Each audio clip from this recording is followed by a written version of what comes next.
Assalamualaikum warahmatullahi wabarakatuh. Nama saya Seva Tegar Khalid Banua, absen 33 dari kelas 12 agama. Di sini saya akan mempresentasikan atau menjelaskan sedikit tentang dualisme kepemimpinan. Yang pertama, di awal tahun 1966,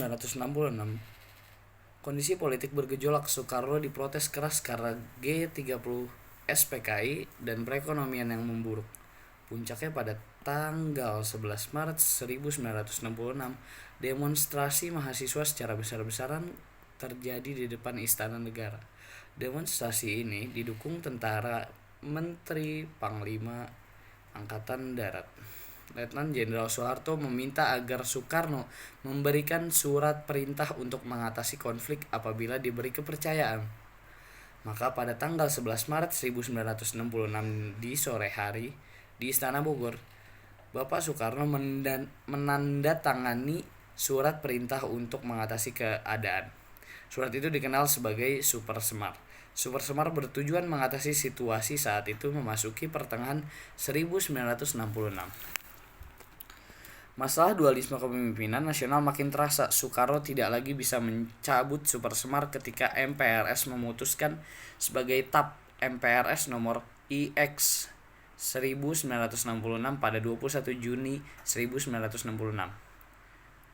Saat itu MPRS mencabut Soekarno sebagai presiden seumur hidup, sekaligus memberi kewenangan Soeharto sebagai pengemban Super Semar untuk membentuk kabinet pada tanggal 5 Juli 1966. Dan pada tanggal 22 Juni 1966, Soekarno menyampaikan pidato pertanggungjawaban di sidang MPRS. Dalam pidato itu, Soekarno dianggap mengecewakan karena ia bersikeras tidak mau membubarkan PKI. Pidato itu dikenal sebagai Nawaksara. Kemudian pada tanggal 10 Januari 1967, Soekarno mengirim surat kepada Ketua MPRS yaitu Jenderal Ahmad Nasution, surat yang bernama Pelengkap Nawaksara, yang berisi kurang lebih sama dengan Nawaksara. Sebulan kemudian, pada tanggal 7 Februari 1967, Soekarno kembali mengirim surat, kali ini untuk Bapak Soeharto yang mengemban Super Semar. Tak lama kemudian MPRS mencabut kekuasaan Presiden Soekarno dan menetapkan Soeharto sebagai pejabat presiden.